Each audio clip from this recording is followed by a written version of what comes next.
2 American stealth jets. 1 mission. First contact with the enemy. The enemy pilot never sees the F-22, and the F-22 never needs to see him. A missile fires from well beyond visual range.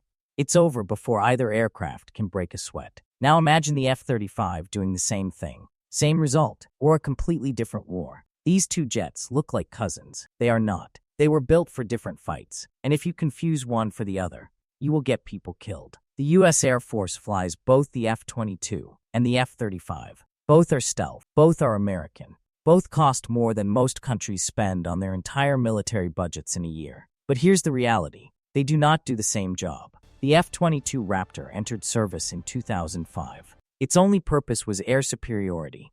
Kill everything in the sky before it kills you.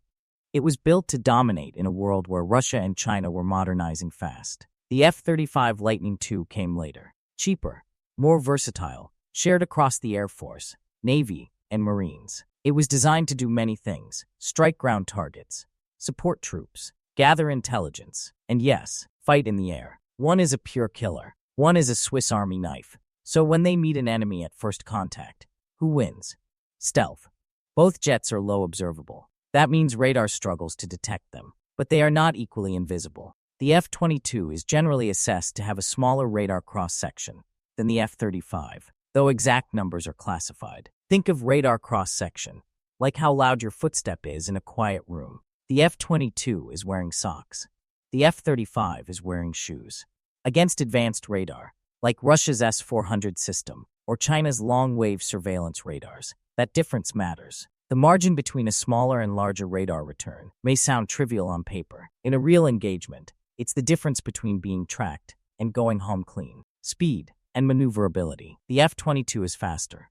Top speed around Mach 2.25. It can supercruise, fly supersonic without burning the afterburner. That's a critical capability. Afterburners generate massive heat signatures, which increases infrared visibility and fuel burn. Supercruise means the F-22 moves fast without either penalty. The F-35 is not designed for sustained supercruise the way the F-22 is. It tops out around Mach 1.6. In a sprint, the F-22 wins every time. At close range, what pilots call a knife fight dogfight, the F-22's thrust vectoring nozzles give it an almost absurd turning advantage. It can point its nose at a target faster than physics should allow. The F-35 is not a bad dogfighter, but it was not built for that. It was built to never be in that position. Sensors and data. Here's where the F-35 changes the equation. The F-35 carries the AN/APG-81 ASA radar, one of the most advanced in the world. But the real weapon is its sensor fusion system. The F-35 doesn't just see the battle space. It processes data from its radar, infrared sensors, electronic warfare suite, and every other F-35 in the formation, and presents the pilot with a single, clear picture. No other operational fighter integrates sensor fusion at this scale and maturity. The F-22's radar is also exceptional. The AN/APG-77, but its sensor fusion is older, less integrated. The F-22 sees the enemy. The F-35 understands the enemy. Weapons load. Both jets carry weapons internally to maintain their stealth profile. External pylons are available, but destroy the low observable shape. The F-22 carries 6 AIM-120 AMRAAM missiles in its main bay, the primary beyond visual range weapon, plus 2 AIM-9X Sidewinders for close range. The F-35 carries 4 AMRAAMs internally. Fewer missiles. That matters when you're facing a Chinese formation with 20 aircraft. On guns, the F-35A carries an internal 25 mm cannon. The Marine and Navy variants use an external gun pod, which affects stealth. The F-22 carries a 20 mm cannon internally across all variants. Here's the assumption everyone makes. The F-22 wins because it's the better pure fighter. That's probably true in a clean engagement, but wars don't happen in clean engagements. The F-22 was built when network-centric warfare was still a concept. It communicates through a data link called IFDEAL, intra-flight data link. Secure, fast, but limited in scope. The F-22's original data architecture was more closed, though upgrades have improved its ability to integrate with broader networks. It still was not designed from the ground up to be a node in a joint, networked kill chain. The F-35 runs on MADL, Multifunction Advanced Data Link. It was designed to integrate across the joint force through secure data links. Other F-35s, command aircraft, ships, ground stations, in real time. What this means,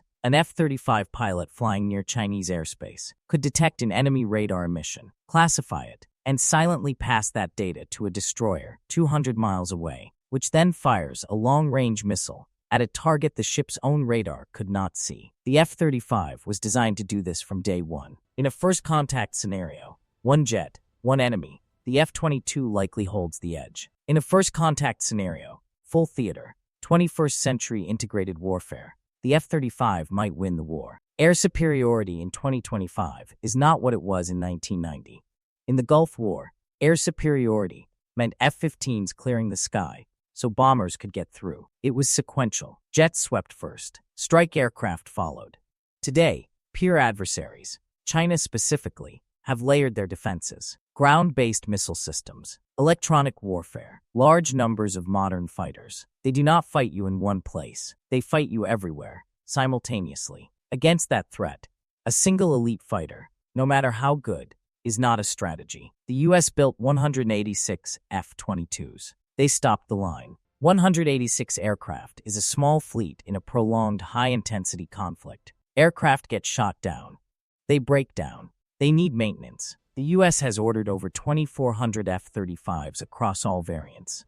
It is flying with 17 allied nations. When an Israeli F-35 picks up a signature over Syria, that data improves the threat library for every F-35 in existence. The fleet learns together. The F-22 is the world's deadliest air superiority fighter. The F-35 is building the world's most integrated air force. Those are different things. In a clean one-on-one engagement, under ideal conditions, the F-22 likely holds the edge. It is faster, stealthier, and more agile. If you had to pick one jet for a duel, you pick the Raptor. But the question was never really about a duel. Modern air combat is a network problem. It is about who sees more, processes faster, and connects every asset into a single killing machine. By that measure, the F-35 is the more important aircraft. Not because it beats the F-22 in a fight. It doesn't, but because it makes everyone else impossible to beat. The F-22 is the perfect weapon for the last war's idea of what air combat looks like. The F-35 was built for what's actually coming. America needs both.